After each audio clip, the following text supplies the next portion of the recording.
You are listening to The Alex Way.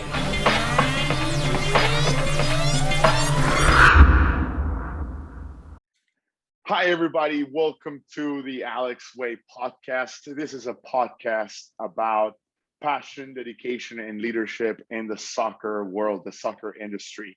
Soccer, as you know, is the most powerful sport and popular as well, financially powerful, and in popularity, well, it's just incredible.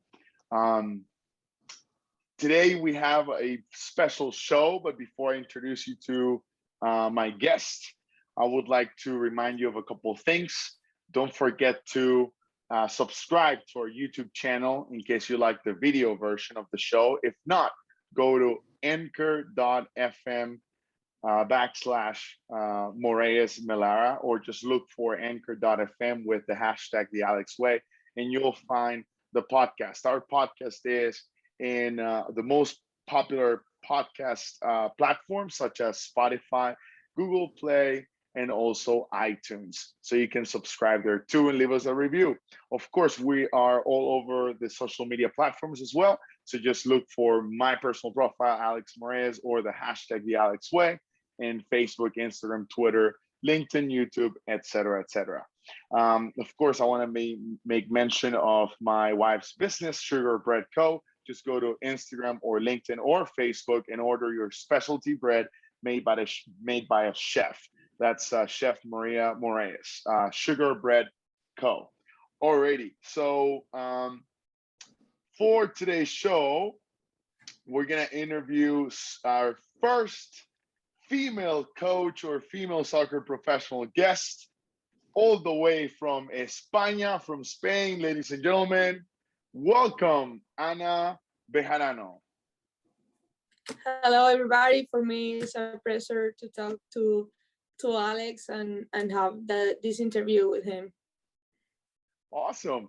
Hey, thank you so much for your time, Coach, or Ana, if that's okay. I'm very excited to have you here. You are the first female guest and female professional, soccer professional that I've ever interviewed in the history of my show. So thank you so much for the opportunity. Appreciate it. Hopefully it's not the last one either. That's right. No, hopefully not.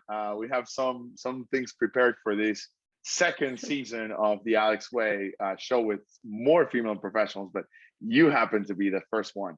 Well, without any further ado, let's give my guest an appropriate introduction. Okay, so all the way from España, she is from Aracena. We'll talk more about where Aracena is, but she's from Spain in Europe, and coming from a small town in South Spain. Now, she's played soccer for over 15 years. She has also started coaching. In fact, when it comes to soccer coaching badges, she currently holds her UEFA C license, if I'm not mistaken. So that's pretty impressive. She used to play top level. We would consider that probably sort of a USL championship on the women's soccer side, kind of like a D2 Division 2 professional over for Sevilla FC, Sevilla Football Club. And now she's been coaching for 3 years and a half at Missouri Valley College. Now, Missouri Valley College, we'll talk more about this, used to be in some sort of, kind of performing here back and forth, but once she becomes assistant coach, then that's when everything explodes and they reach, I think, if I'm not mistaken, finals and fighting for championship. So anyways, this and more throughout our conversation with Coach Bejarano or Coach Ana. So first question first. How do you define who Coach Ana is, so we can all have a better idea? For me, as a person, I consider myself passionate about soccer. That is what I love, but also for everything that I do. Like if I don't do anything with passion, it's better to don't do it. So everything that I do, I like to do it with passion. I'm consider myself a hard worker too, and also as a teamwork person. I think so it is so important when we play any kind of sport or even in our workplace.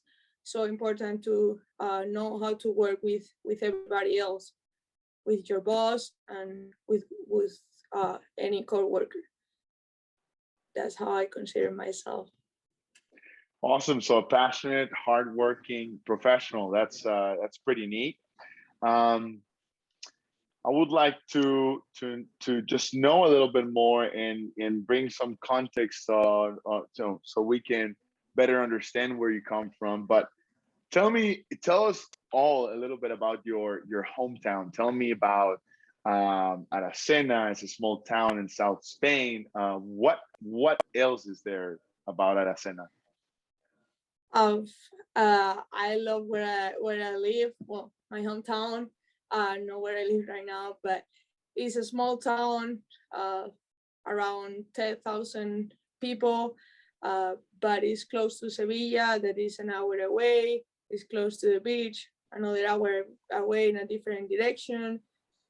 And it's a town where there's not a lot of people, but everybody that lives there is kind of a family. We all know each other, and I really love when I go home and I'm visit everybody, not just my family.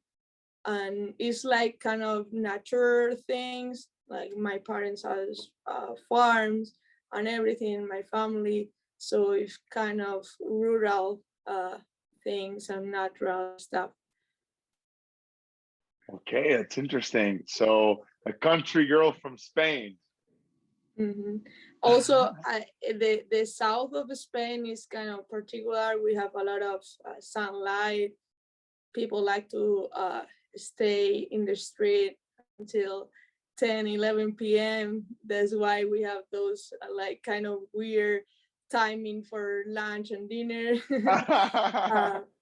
But I love my culture, and I love Spain, to be honest. I miss it a lot. That's awesome. When was the last time you visited your hometown and family? It was for Christmas, December and January. So I could spend Christmas with my family. For me, it's important. Stay with my family in those dates. Yeah, of course. That's awesome. What are some of the some things that, let me see. What are some of the hobbies that you have outside of soccer, if any? Man, I love soccer. Is my first passion since I was young. But I also play volleyball. Like I said, I live in my hometown, and we didn't have any women's soccer team. So the only thing that we had it was volleyball, and I signed up for volleyball. Even I didn't like it just because it took me time uh, instead of playing soccer. Uh, so that's why I didn't like it at the beginning. But my parents didn't want me to go in a male team, boys team, is because it was weird about that time to see a woman or a girl playing with boys. So my dad was a little bit scared of, because he knew that I could be good, and and the boys would go mad if I dribbled them or something. So I signed up for volleyball, and at the beginning it was the best beginning, but I really love it, and now I miss it. So Wow. that's my other passion, my other hobby is volleyball. And hopefully I will play again if I go back home, but just amateur leagues and things like that. That's so fun. Who knew, huh, about volleyball? Yeah, there's just some things that you can only know if you ask. But very interesting what you say about how your family was protective over you, and also because of the perception within the Spanish culture of not having, well, then I'm not sure about now, probably it's a little bit better, could be even better, Mhm. but there was no female soccer team. So how do you feel about that? Soccer is so popular, it's so powerful financially, and yet it is until now, decades later, or almost 100 years later, that we're starting to see a rise in women's soccer. Any thoughts on that? Well, like I said at the beginning, when I was younger, I had a few problems like that with the boys team, and that I couldn't sign up at the beginning. Then when I was playing in high school, just in the breaks, we don't have teams in high school, but we played in the breaks that we had during class, between classes. Uh, and I was the only girl that played soccer by that time in my school. So I had a few problems with boys that didn't know me, and you know, bad things about me. Even when I score a goal, they were complaining about the goalie, and it was just a goal, but it was different because a girl scored a goal. So it was hard at the beginning. I think it's been improving a lot. We still have a lot to improve, but now in Spain, in Europe, in the world in general, women's soccer is being popular. Now we can watch sometimes women's league, national teams on the TV. So I think it's improving a lot, and hopefully I'm not the only one in your broadcast, and we can like have every day or every year more fans in the stadiums. Absolutely. Um, yeah, I mean, it is just so disappointing to see young girls being so passionate about the sport in my home country of Honduras, and yet we don't have, I mean, we have some youth women or female national teams, but we don't have the senior women national squad just yet. We don't have a league that is as supported. There doesn't seem to be that much interest. And number two, that financial support or sponsorship. So it's very disappointing. I mean, we have to do more, and I think it starts with you as a woman, right? Getting into this soccer world, and also with all of us really giving opportunities to females. I mean, I was raised by a strong female, my mother. So I'm all about equality. Now, let me see. Can you share with us a little bit more about your soccer experience and some of your achievements as a player? As a player, like I said, until I was 16 years old, yeah, 16, 15, 16, I couldn't play in a girls' team. So I have played my whole life in the streets with friends, with uh, older people, younger, all ages on the street. Uh, and that's how I learned to play soccer. And obviously, watching TV, watching my team, my favorite team, that is Real Betis. And then I called my dad was more into it, and after that I draft for Sevilla. That was an hour away, so it was also hard for my family, and I was lucky. I practiced really good that day, and I had the chance to get into the team and play for Sevilla FC. And I have good memories playing for Sevilla. We won some championship 2 years in a row, so it was pretty good. We won the Copa de Andalucía, is like the state cup. So I played with really good players that are playing first team now and first division in Spain. And most of my teammates at that time are playing now in Spain at world level. And I have really good friends from that for that time. And after that, after 2 years, a company came to me. I was almost graduated in high school, and they told me about the opportunity to come to the US. So I was scared at the beginning, so I didn't pay much attention on it. But after that, I was having like now good moments with friends and everything. And I decided to go another country and try, and it was my passion, soccer. And here in the US, women's soccer is a big thing. So I decided to come here and play for Missouri Valley College. It was a great experience. We were one of the best teams in the conference. We couldn't win conference or the conference tournament, but it was a great experience and I learned a lot. Wow, that's very, very impressive.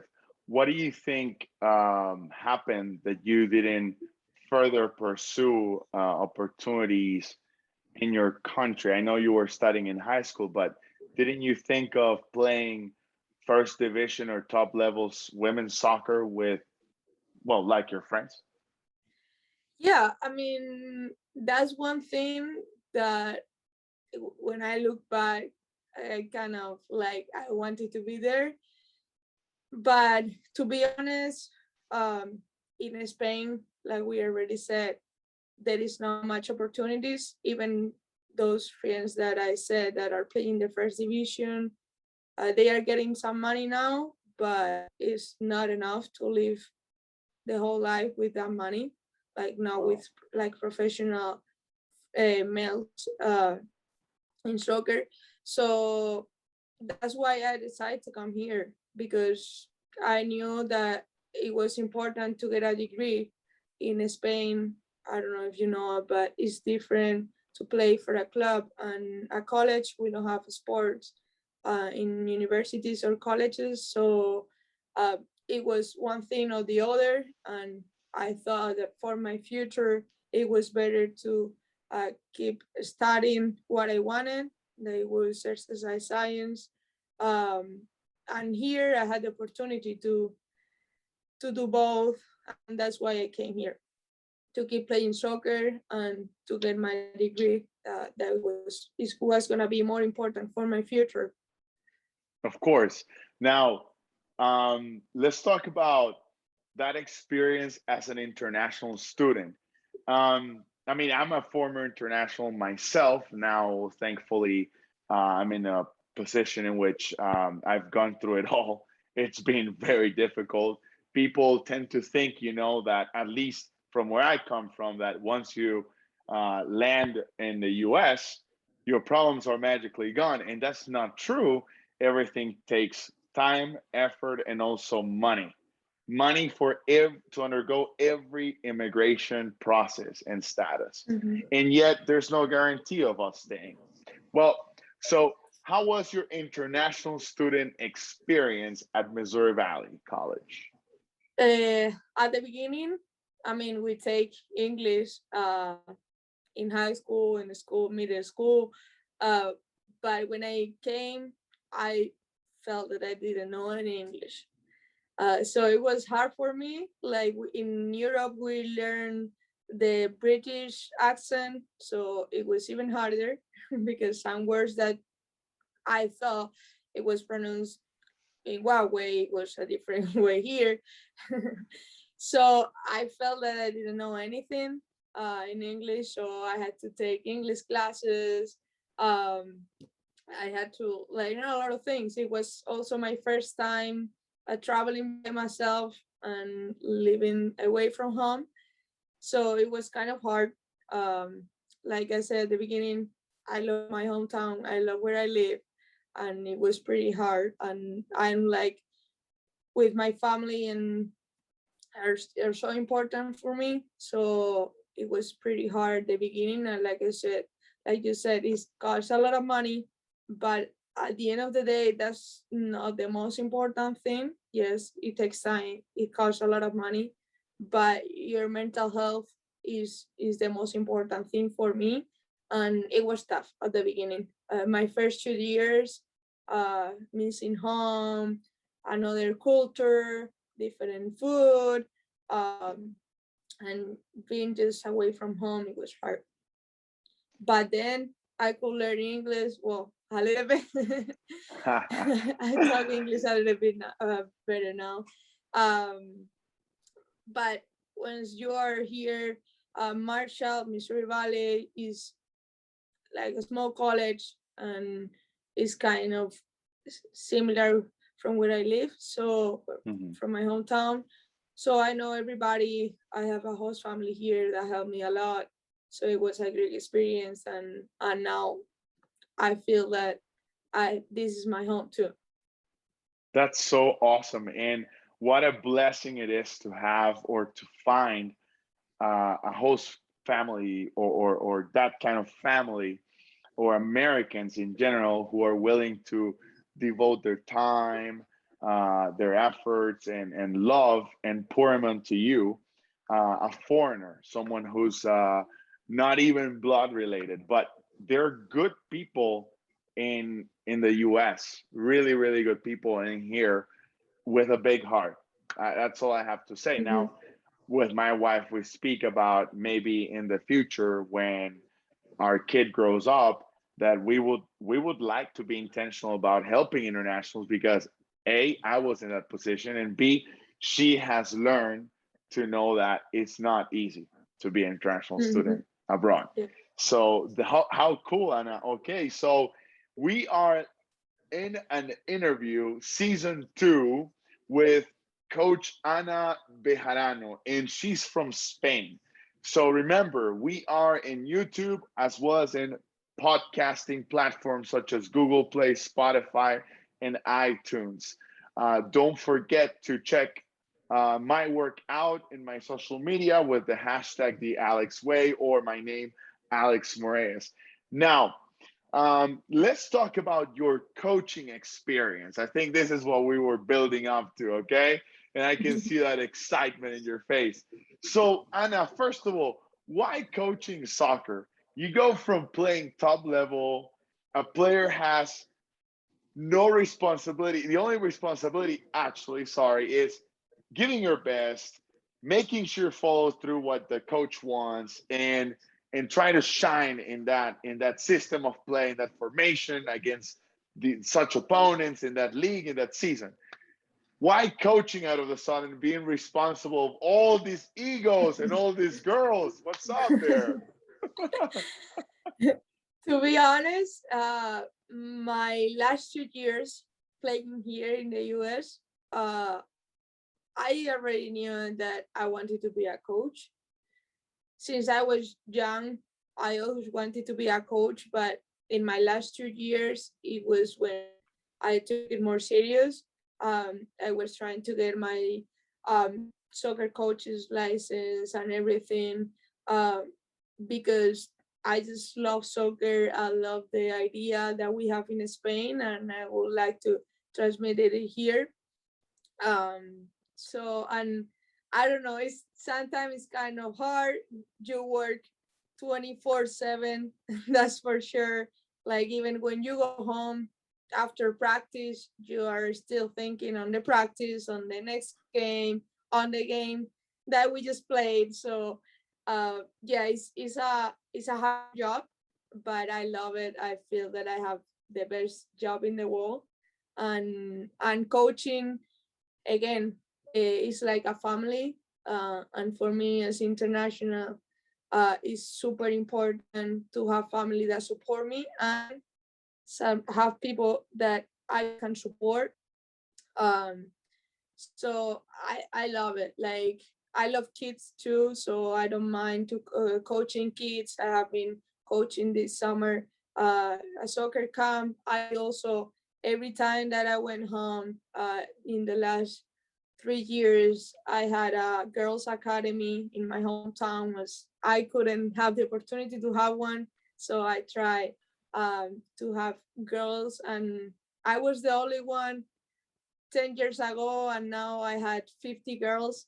I Wow, had that's 50 amazing. girls in the academy. Not all of them are still playing, but at least I try. And so I just love kids. I love soccer, so it's kind of a way to putting together everything that I like. And I don't know, the idea I think is so important too. I think soccer is like life. So if things go well on the field, things is gonna go well outside of the field. So that's why I decided to be a soccer coach. I love sport. I love soccer, and it's my passion. Beautiful, beautiful answer. I wanna further ask when it comes to coaching. What is your experience as a coach? You already mentioned you were a part of this summer camp. I have a clue what you're talking about. Is Barcelona, right? Barcelona Mhm. summer camps here in the U.S. Traveling a lot. But what experience overall do you have with what clubs, what teams, what organizations? Uh, I guess mention in my last 2 years here playing in my during my playing career still. Every time that I went home, I started a little bit coaching with this academy, and I have done that for 3 years. And after that, when I graduated from college, I had the opportunity to stay at Missouri Valley as an assistant coach. So that was a big step for me because it's from little kids to a college level.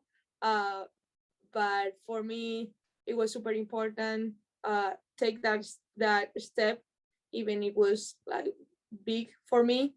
Um, and I learned a lot. I had the opportunity to have another assistant with me that was from Spain too, and she helped me a lot. I learned a lot from her.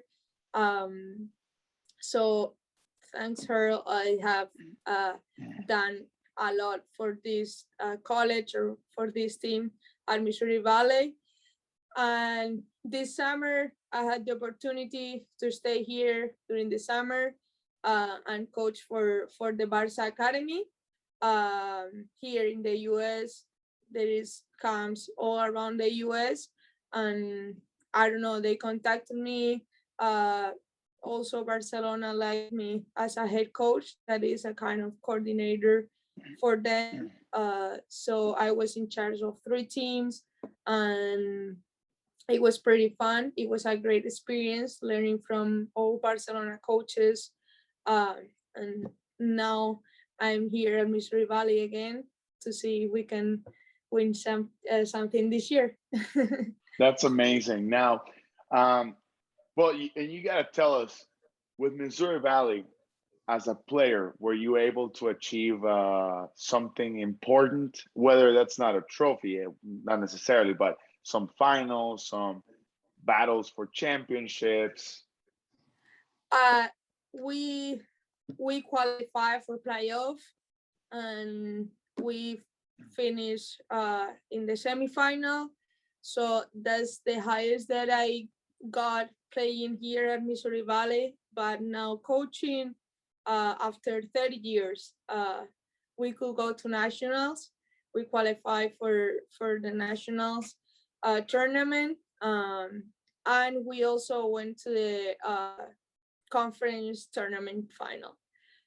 That was pretty good and was another historic thing that we did. So no, as a soccer player, but as a soccer coach, I think I'm better as a coach than as a player. So Oh my goodness, you're so funny. Wow, so that says a lot about the impact that you have on the pitch. Because let me speak to this, not to disrespect or discredit any head coach in the college realm, because there's some great head coaches out there on both men's and women's programs. But for those of you who don't know this, when there's an international who assists coaches a team, assist coaching a team, pretty much the responsibility of training, periodization, session planning, it falls on the assistant coach. In this case, internationals with top playing experience, with that passion to coach, and with let's say a UFSC batch like Ana. So I think it's interesting after 30 years that Ana is added to the coaching staff, and then all of this things happen, qualifying the college to nationals, and why not? Again, no disrespect for the rest of the coaching staff, but we have to be objective and say there is a positive impact of you as a leader and person on the pitch, on and off, for these ladies. What do you think? Yeah, I mean, I think it's true. I was lucky because my head coach, even when I was a GA, a graduate assistant for him, he let me do everything. I mean, he trusted on me, and I was helping the same as the head coach and the assistant coach. So I was lucky with the other staff that I had. Um, and it's not just me. I think it was a process. Before me, we had two Spanish assistant coaches too that played with me in the past, and I think they started the idea of playing, like you said, planning, playing, all the idea that we have in Europe. And when I was playing, and then when I became a coach here, I had the opportunity to stay with one of them, and keep like planning or keeping that idea for our team. And after 4 years, 3 years, we could qualify for national. So it's a long process, but I agree with you. I think not all the job, but the assistant coaches has an important roles in the planning, in the style of playing for the team, and I think it's a long process. This achievement is not just me; it's the coaches that were before me that did a great job, in my opinion. Of course, and what a great sense of humility. You seem to be very grounded. That's great. I just wanted to just throw my hat there at you, right? But yeah, you're right. There is an importance to assistant coaches out there, and I think for young coaches who think they have to be the one man show, the one woman show, start delegating responsibilities to assistant coaches, start trusting, start educating and training them and learning from each other, so you become a nice team and you work together. I mean, thankfully, I think you and I, we understand, maybe not fully, we still have such a career to go through, but I'm pretty sure we both understand the value of assistant coaches, and the great pros of delegating responsibility. It's not all on you now. You have a team to fall on. Mhm. So, anyways, I would like to move on and ask. You said something about, you know, the Spanish coaches starting an idea, started with implementing processes that we use in Europe. Let's talk about that for a second. I know there's some confidential information about your college. We don't want to disclose that about your college, but what defines the style of play of Ana Bejarano? Considering you're not the head coach, right? Maybe there's some things the team does pertaining that style of play, but we don't know really what the college is all about. This is just a personal question. What's your style of play? Preferred style of play? Well, for me, uh, Pep Guardiola is my favorite soccer coach, but also the passion of Cholo Simeone for Atletico de Madrid. So it's kind of mixed in between those coaches. That's my philosophy. With Guardiola, I learned that the ball is a treasure, and we have to keep it. And if we have the possession of the ball, the other team cannot score, right? That's So right. that's the idea. If we have the possession, if we can move the ball, the other team is not gonna have the chance to score a goal. So the idea is that to keep the possession, movement is not running, is moving in the right direction and be in the right location on the field. So that's the idea. Movement, pass the ball is important for me. To everybody has the chance to touch the ball in a play. Not everybody. Sometimes it's impossible, obviously. But keep moving the ball side to side. That way we can open the space once the other team is tired. And when we see the space, go for it. At the end of the day, the goal is in the middle, not in the wings. So, but if we attract the defenders to the wings, passing the ball to the wings, and then we can create more space in the middle, is how I like to play. And have the chances to finish. And that's kind of the idea that we have in Spain, having the possession of the ball, playing also with triangles, like having always an options on one side or the other for the player that has the ball. And that's the main idea of the Spanish soccer, of the idea that we have been practicing for years and years, since Guardiola or Cruyff were in Barcelona. So that's how I grew up, and now is how I try for my team to play. So possession play to exploit the wide areas. Mm-hmm. Is that what you prefer? Yeah.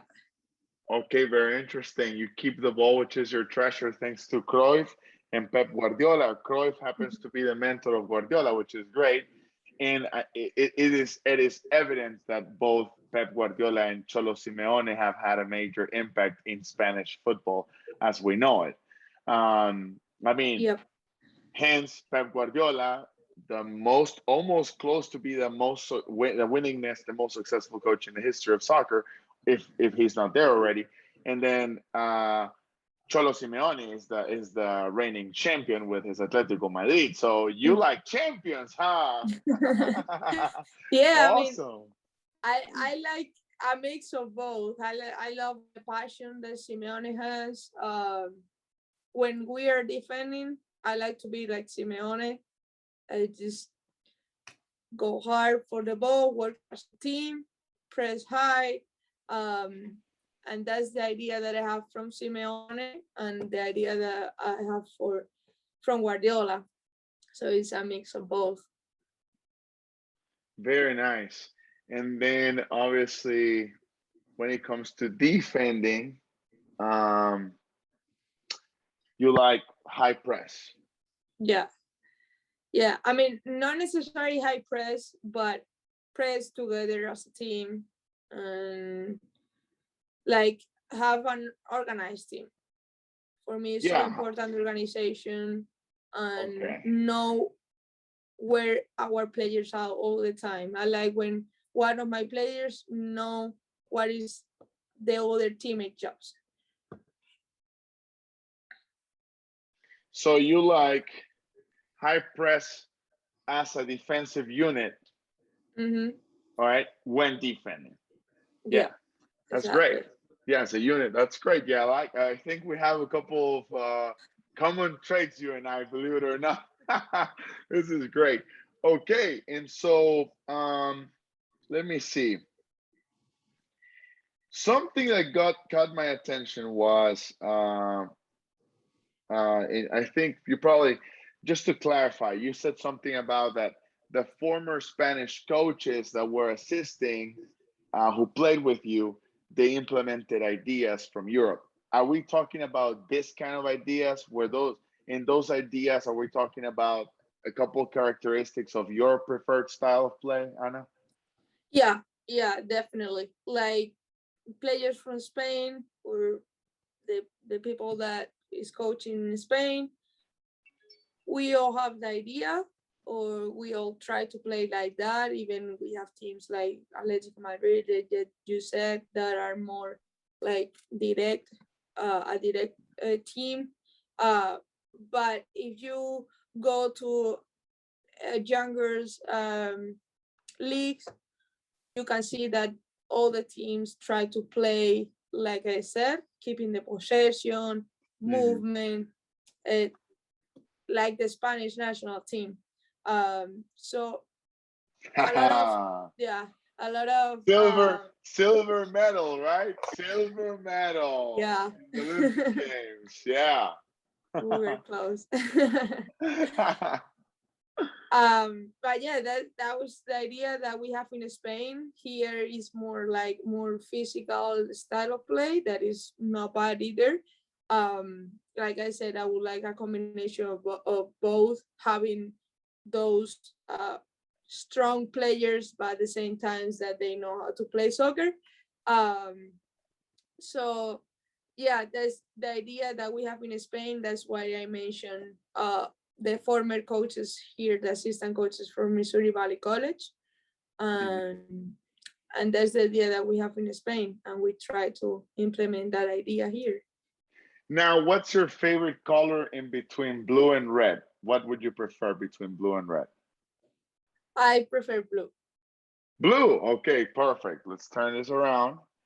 And tell me, what is, maybe, I don't know, if you have one system of play that's your favorite, what is it? And if not, what's one of your preferred systems of play, so we can display it here for everyone to see? Okay, for me, in my opinion, yeah, the formation, I will do it in consideration of the players that I have, depending on the players that I have or their skills. If I have fast players, I will put them on the wing and I will play a 4-3-3. If I have smart players in the middle and fast players on the wings. If I don't have fast players, I would like to play a 4-4-2 diamond. That way, I also have two reference on the top. One can come and check the ball like a false nine, and we can do a transition faster when we recover the ball. All right. So exactly. If you give this amazing woman smart players in the middle and fast players wide open, then Coach Ana will probably play a 4-3-3. But she said, in case we don't have creative players, then probably we're looking at a 4-4-2 with a diamond shape in the middle. Now, do you want those two people in the middle within the diamond to be wide, your fullbacks close, or your fullbacks free, and then the people in the diamond close to each other? One defensive mid and two more, yeah, like that. All right, that makes sense. With your that false way, nine. But also it's so important for the fullbacks, for the wing backs, to use that space, because in a 4-4-2, yeah, exactly, we are not gonna have that space on the wings if we have the two players more inside in the middle. Exactly. Right. So it will be, instead when we attack, it will be a 3-4-2 when we attack. Yes, that makes sense. This is fascinating. We're learning as we speak. This is cool.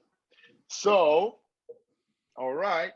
We've talked about your player experience. And by the way, we are with Coach Ana Bejarano. If you're just tuning in, you can find this video on YouTube with the hashtag The Alex Way, or look us up in iTunes, Google Play, and Spotify, popular podcasting platforms. Also, we're in social media. Look for my name, Alex Moraes, my hashtag The Alex Way, or just the @Moraes Melara. Now, we've been talking about Coach Ana. She's from Spain. She's from a small town in the south, Aracena, correct? She played as a player, top level soccer, not first division, but then just the division before, that's still professional for Sevilla, even though her club is Real Betis. We'll talk about it soon. And then she's now coaching. She's been coaching for Barcelona Academy, traveling around around the state of Missouri, I think, or other states, I'm not sure. And also here she's part of the coaching staff in Missouri Valley, which also, just good news, she's now a professor also of the college. So anyways, what are you teaching at Missouri Valley? And then we can have an explanation on Real Betis and Sevilla. Well, it was just to get an extra money, to be honest. But like I said, in Spain, we don't have, like, the salary for coaches is not amazing. So one of the ideas, if I go back to Spain, is also to be a professor. So that's why I wanted to have some experience here if I had the chance, and they gave me the chance. I'm gonna teach freshman seminar, and I said in the interview that it was, in my opinion, a good way for international students to have an international professor that already lived the experience of being a student here at Missouri Valley, and also the experience of being international and being in a different country, different language, and all those stuff. So I think I'm gonna have pretty much all international students in my classes. That's amazing. What's the name of the course you're teaching? Freshman seminar. Is that okay? So yeah, so it's like for freshman experience, pretty much. You Yeah. probably will have some nationals too, right? Some American students, correct? Yeah. But I think there is a few classes, because obviously there are a lot of freshmen, and they put me as a professor because of that, because I'm international. So I think I'm gonna have a lot of international students in my class. Very, very nice. Now, please explain to us why Sevilla and not Real Betis. What happened? What happened there? Again, we go back.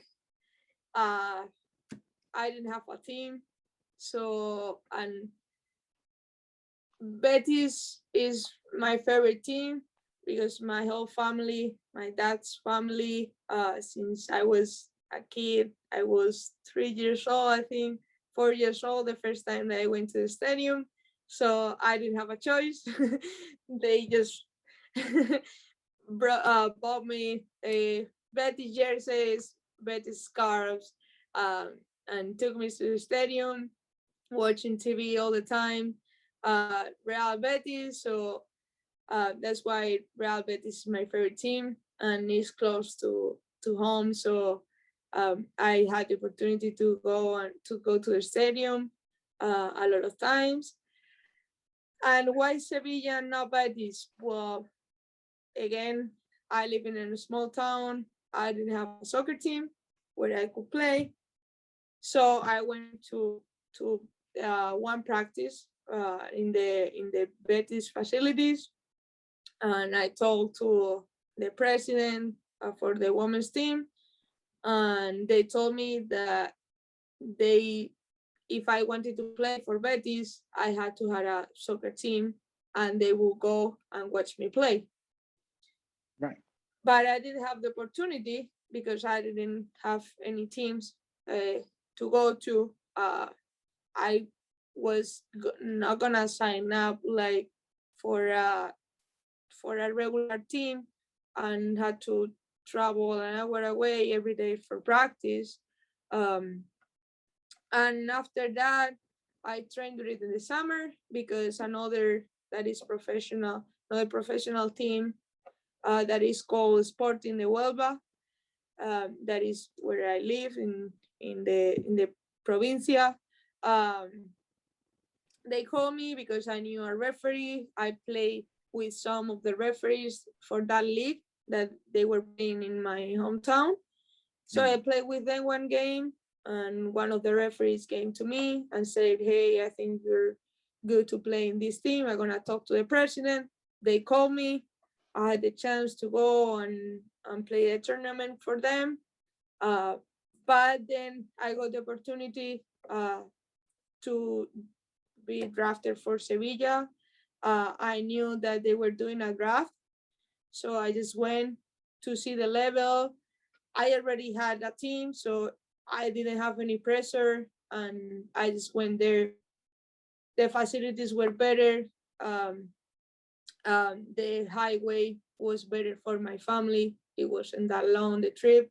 One, it was an hour and 30 minutes. The other was an hour. So for me and my family, it was better to go to Sevilla FC. And now, obviously, Betis and Sevilla are rivals.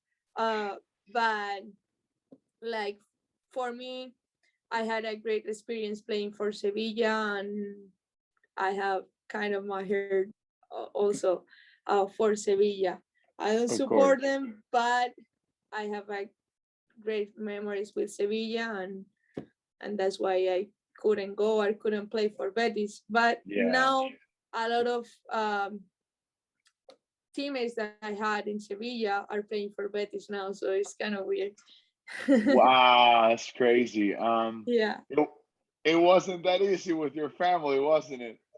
No. I mean, my parents also support me on everything that I do, but I also had to understand that it's not easy to spend that many uh, hours on the car, driving me to practice and asking people to work for them and everything. So they always support me on everything that I have done, but obviously it wasn't easy for them either. Of course, no, that makes sense. So we are reaching the last portion of this, I think, wonderful talk. It's been really, really fun. I hope that you've enjoyed, everything Mhm. so far. Very relaxed, very educational. That's what we are looking for in this podcast: is to educate ourselves with some of the experience and knowledge of our guests. And obviously, in this case, when we have international guests, we just like to know more about their culture. So I think I have to go over maybe two more things here. The lightning round is kind of popular because I pop random words, and then hopefully my guests give me the first word that comes to their brains. Now, if you don't have a word, then it's okay. It can be a phrase, but the first thing, and there's a series of things coming at you.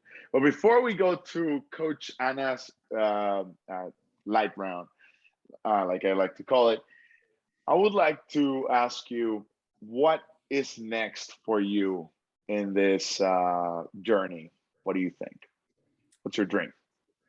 For now, uh, I would like to finish my season with my team. Hopefully, we can win conference or win something this year.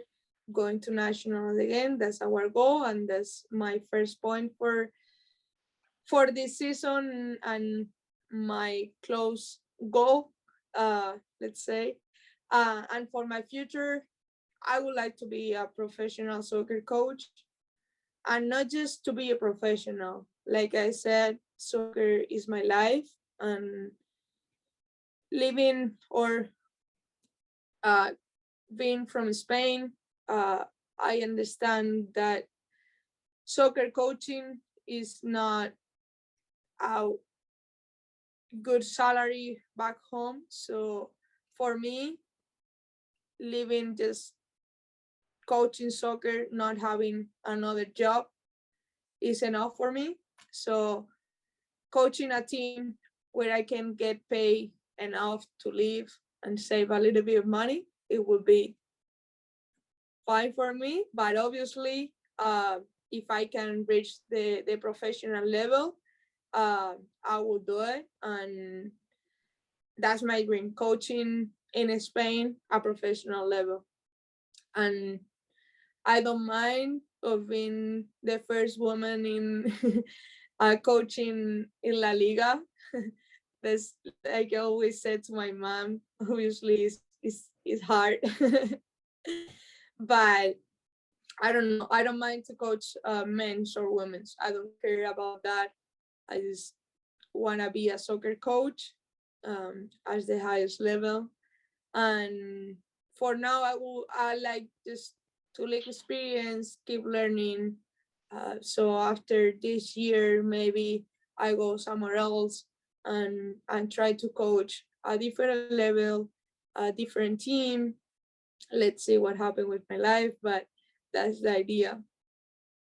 This is great. So we've gone through some fun things, and now I've taken notes on all of your answers when it comes to the style of playing attack, the style of playing defense, also your preferred systems of play, whether you have your very quality players, technical, tactical players, or your players with not so much creativity. Then we have your short-term goal, win a championship with Missouri Valley College would be fantastic, especially because probably, or who knows, but probably it seems like you're going through what could be your last season, who knows. And then the long-term goal is to become a professional coach in La Liga, right? So I got it here.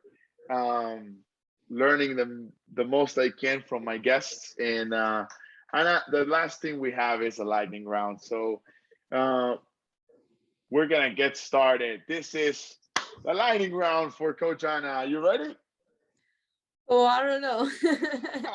I'm kind of Okay. scared. All right. So no, nothing political, nothing religious.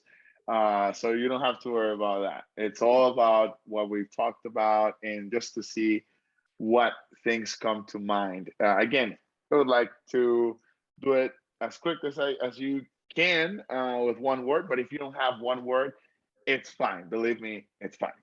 Okay, so you ready?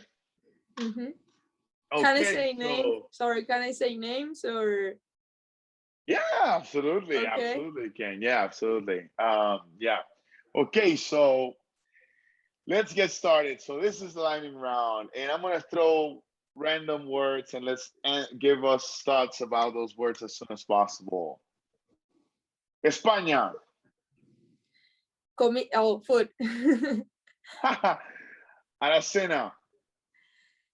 Castle. We have a castle, so it's the most famous thing. Nice. Betis. Passion. Sevilla. Memories. Family. Love. Traveling. Experience. United States of America. Wow. Opportunities. Your host family. Just one word. Whatever you want. Whatever you want. Big hurt. Love too. I don't know. Soccer coaching. Passion again. La Liga.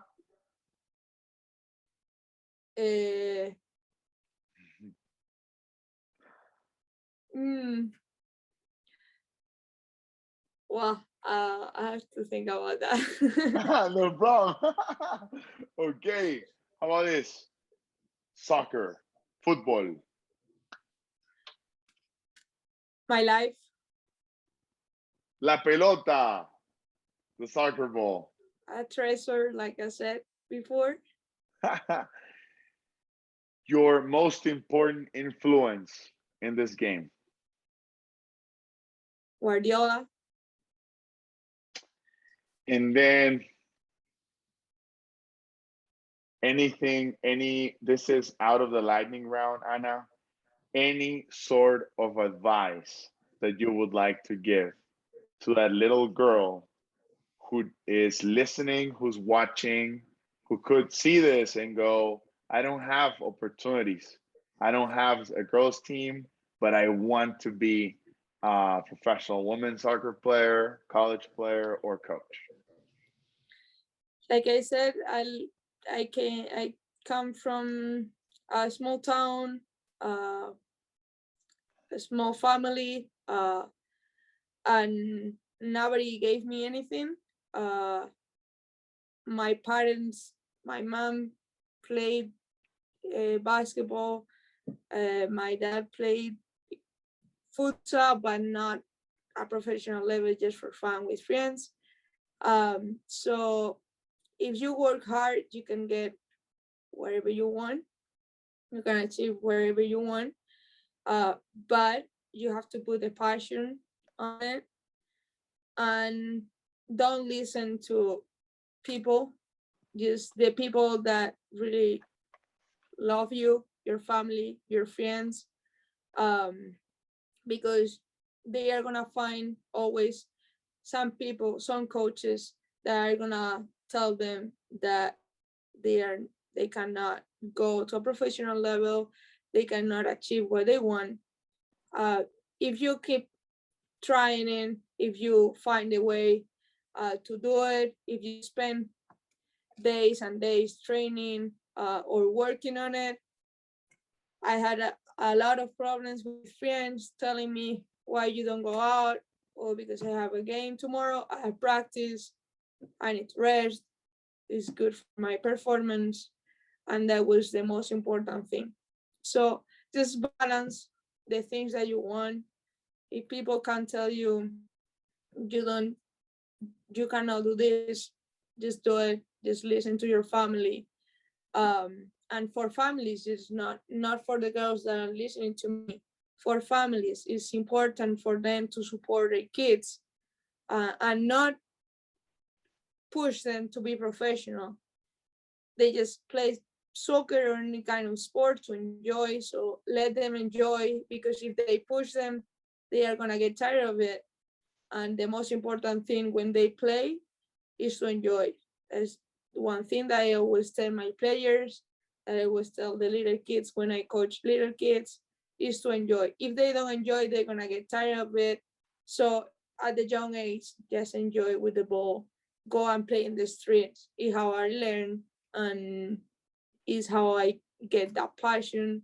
And watch soccer, because watching soccer is gonna teach you how to play. So that's one of the advice, that here in America, they watch baseball, they watch football, but not much soccer. So for the girls here in America, my advice is to watch soccer, play in the street, not just in the club. In the club, they will learn technical, tactical things, but in the street, they will learn how to think quicker, how to play free, and that's super important to enjoy and for soccer in general. That's awesome. Thank you so much, Coach Ana. It was a pleasure. Our first female guest in the show, and not the last one. Not the last one. So I just want to say thank you. I want to wish you the very best on behalf of our audience. And hopefully, could we have you again, this time in Spanish? Okay, for me, it was a pleasure. And either Spanish, for me, I'm gonna be more confident. If I talk a lot in English, imagine in Spanish. So I don't mind to do it in Spanish if you need. For me, it's a pleasure to talk to you, to be in your broadcast, and to have you as a friend. Thank you so much. Same here. We'll continue to support each other. Wish you the best, and thank you for your time. As of now, we are good to go. This was the Alex Way Podcast Season 2, first female professional guest of the soccer industry in the show. Not the last, I can promise you that. Go to social media, check out the handle, Moraes. Alex, go to Alex Moraes in Instagram, Twitter, Facebook, LinkedIn. Go to my YouTube channel, check out the podcast, and just share, leave us a review, subscribe, like, and make sure people know who Ana is. I'll see you in the next episode. Oh, and before I forget, check out the description because I've left Ana's social media, and I'm positive sure if you reach out to her, she's probably going to talk to you too. So bye-bye and see you soon. Ciao. Thank you so much. You've been listening to The Alex Way. We're all over the internet. Follow us on Facebook, Instagram, YouTube, and LinkedIn.